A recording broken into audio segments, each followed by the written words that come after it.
swear I, Donald John Trump, do solemnly swear that I will faithfully execute 17 de enero 2017. that I will faithfully execute the office of President of the United States El mundo presenciaba uno de los acontecimientos más importantes de la actualidad. the office of President of the United States and will, to the best of my ability, and will, to the best of my ability, preserve, protect, and defend Un gobierno, considerado nihilista, llegó al poder de los Estados Unidos. preserve, protect, and defend the Constitution of the United States the Constitution of the United States. Esto claramente representa un avance en la posmodernidad. Sin embargo, ¿cómo podemos definir posmodernidad? Tenemos que remontarnos a los orígenes filosóficos de este, ya que debido a su condición cambiante, inherente al momento histórico en el que se vive, es sumamente complejo definirlo. Sin embargo, hay tres elementos fundamentales que una definición de posmodernidad debería llevar implícito. Estos tres consisten en la filosofía, la antropología filosófica y la filosofía del lenguaje.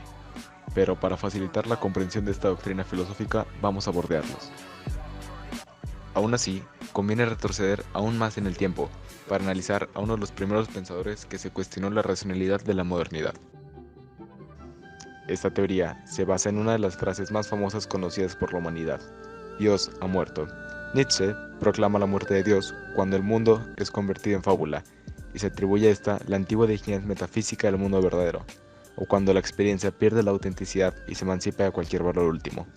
Es decir, según Nietzsche, ya no se puede tener seguridad de nada. La verdad es una ficción, la moralidad una mentira, Dios no existe. Todo lo que queda es aceptar el nihilismo, vivir sin engaños ni fingimientos. Se eliminan los valores fundamentales en los que está cimentado el mundo moderno, es decir, se le empieza a cuestionar. Otro filósofo al que le podemos considerar como un pionero de la posmodernidad es Martin Heidegger. Weiß nicht.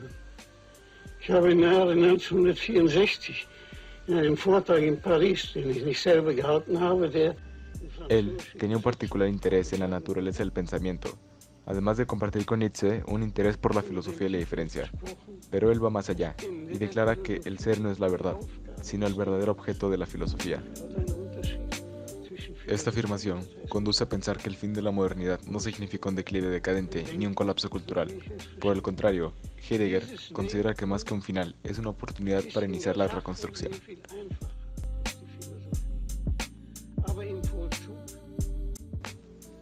Ya conocidas las bases, podemos empezar a hablar sobre el surgimiento de la posmodernidad. Según los posmodernos, la teoría moderna inicia a partir de la Ilustración.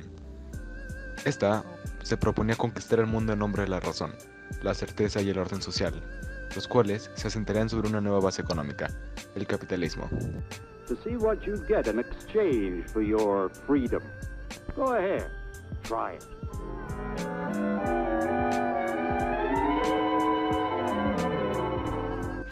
Antes de la Ilustración, el mundo premoderno se regía por la providencia, según lo cual se niega el movimiento cíclico en la historia y se despierta la esperanza en el futuro, más que la resignación o el pesimismo.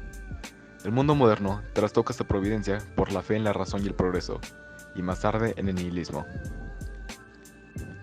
Por lo que podemos ver que la posmodernidad no es una respuesta a la modernidad, sino una evolución. Según Agnes Heller, el posmodernismo, como teoría social, nace en el 68. El 68 fue la época donde pudimos ver cómo la sociedad empezaba a responder al mundo actual, donde surgían las protestas para el antiguo régimen, donde los hijos e hijas se rebelaban ante sus padres, donde nace el movimiento hippie, acompañados de movimientos artísticos en la misma causa. A pesar del movimiento e ideales que la sociedad tenía en esos momentos, el mundo actual reflejaba una cosa totalmente distinta: la invasión a Hungría, la guerra de Vietnam, la primavera de Praga. Como lo dijo Heller, esta fue una generación desilusionada, porque las metanarraciones o metadiscursos que pregonaban la utopía de un mundo distinto fracasaron. Por lo tanto, el posmodernismo significa un desencantamiento con la modernidad, su concepción del mundo y un cuestionamiento de esta. Ya dicho esto, pasemos a la política posmoderna. El fundamento de la posmodernidad consiste en contemplar el mundo como una pluralidad de espacios y temporalidades. La política posmoderna predomina en lo social y político de lo funcional sobre lo estructural. Se trata de la total desaparición de una política basada únicamente en intereses y percepciones de clase. Como se mencionó previamente, el Estado moderno se caracterizó por el choque suscitado por cuestiones económicas entre organizaciones de clase y el Estado, a diferencia de la política posmoderna, ya que ésta debe entenderse como lo que está después de los argumentos de clase, además de generar un especial énfasis político sobre el presente. Esta dominante temporalidad de la política posmoderna tiene ciertas implicaciones.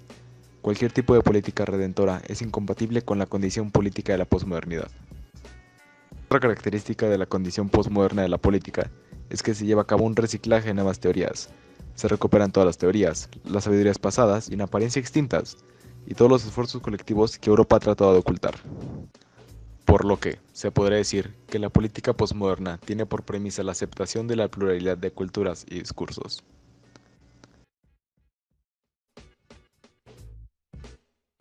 Los parlamentos, de las elecciones, etc. Fenómenos como estos me parecen confirmar que la historia a la cual yo respondo declarando débil el pensamiento es una historia de debilitación, de reducción de los absolutos.